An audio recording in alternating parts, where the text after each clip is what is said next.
my previous video about grain filling with paste wood filler, I talked about how grain filling is necessary if you have an open poured wood and you're looking for a mirror finish, and basically how you need a smooth surface in order to get a glossy finish. Otherwise you're going to be applying finish for a ridiculous amount of time and you're going to go through a crazy amount of material.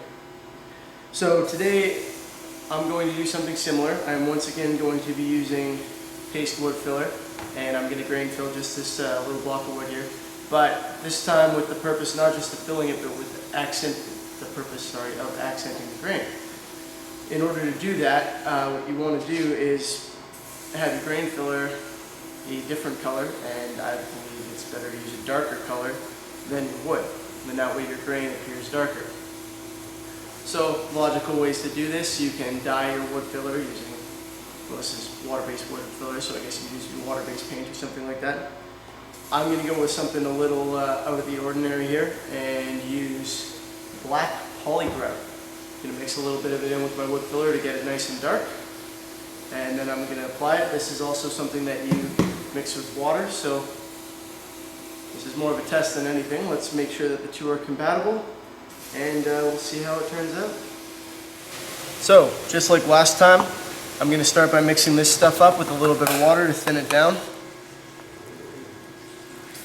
A little bit newer this time, not so hard and messy. So yeah, get my wood filler, and like I said, a little bit of water.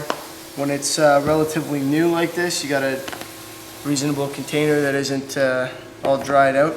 You really don't need much water. There was only a few drops, and you'll see this stuff start to thin down immediately to the point where you can apply it. Let me go a little more water than I normally would,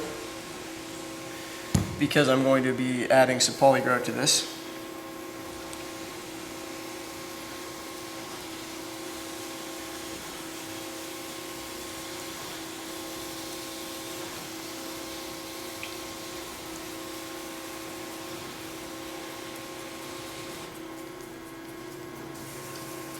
And like I said last time, my preferred method for applying this stuff is with a putty knife. And I just go with the grain and push it down into the grain as much as I can. That's not necessarily the most popular method or the best, it's just the one that I like to use. If you're curious about a couple of the other ones, I make mention of them in my other video. So now I'm going to add my polygrout.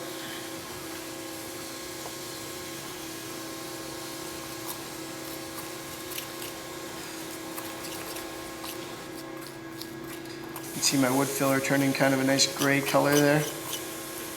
Well, I don't know if I'd call it a nice color, but it is turning gray. I'd like it to be a little darker than that. I know it's going to dry darker than that, but I'll throw a little bit more in.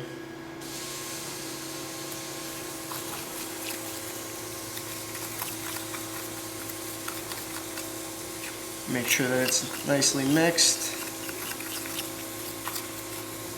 Alright, now, we still got some untinted wood filler on the back there. Okay, so now I'm going to put some on my piece.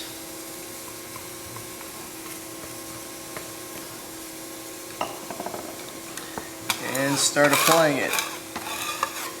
Now, polygrout's a little gritty, so you have to be careful that it's mixed in well. I might have not quite stirred it up enough there, but we'll see.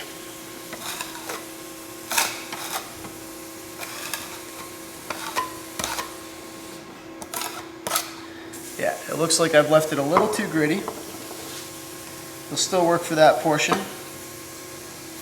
but for what's left in here, I think I'm going to thin it down just a touch.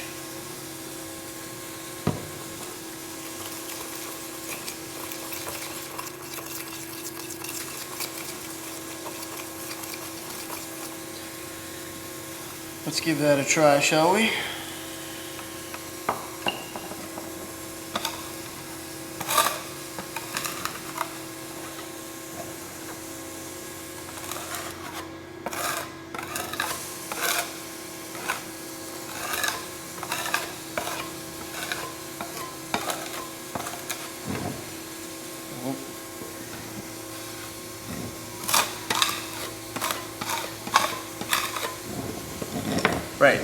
Now for this stuff, you really want to avoid leaving a bunch of excess on there, because that's going to mean a lot more work for you later.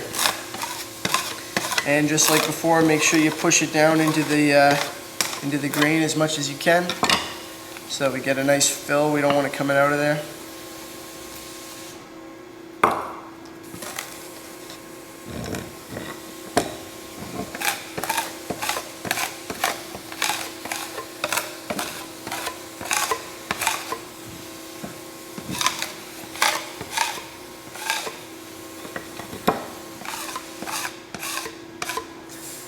Anyway, you get the idea. Now I'm gonna make a mess of my piece of wood. Now I'm gonna give you this about 15-20 minutes to dry. I'm gonna go clean off all of my equipment here, and I'll see you guys back here in about that amount of time, so that we can sand off what little excess we have on there and see what we ended up with.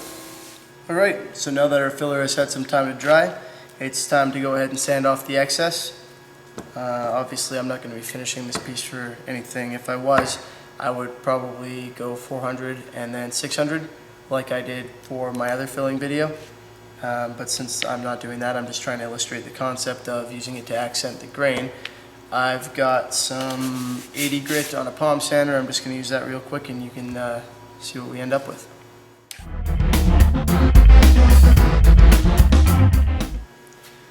So there it is. I guess I should wipe that off a little bit, not just blow it off. I got some junk on the other side, but you can see here's kind of the boring grain that we started with, and then there's what you end up with when you've done your grain filling with something dark, and you've gone ahead and accented the grain using that technique. So now I could apply a transparent finish to this if I wanted to, or a dye of some description, even a stain, and you would be able to see this cool grain much better through it. It's really got a lot more definition to it at this point. So that concludes our video on grain filling to accent the grain using paste wood filler and poly grout, which I don't think I've ever seen done before. That's kind of an odd combination, but for having been sanded at 80 grit, this piece is nice and smooth now, and if I were to take that even up to 220, it'd be, with the grain of course, it'd be basically ready for a finish, and we'd have a fairly nice looking piece of wood here. So you can apply that to obviously furniture, guitars, pretty much anything you make out of wood that you want to apply a finish to. Hopefully this has been informative or helpful for anybody who's watched it. And thanks for checking it out. See you next time.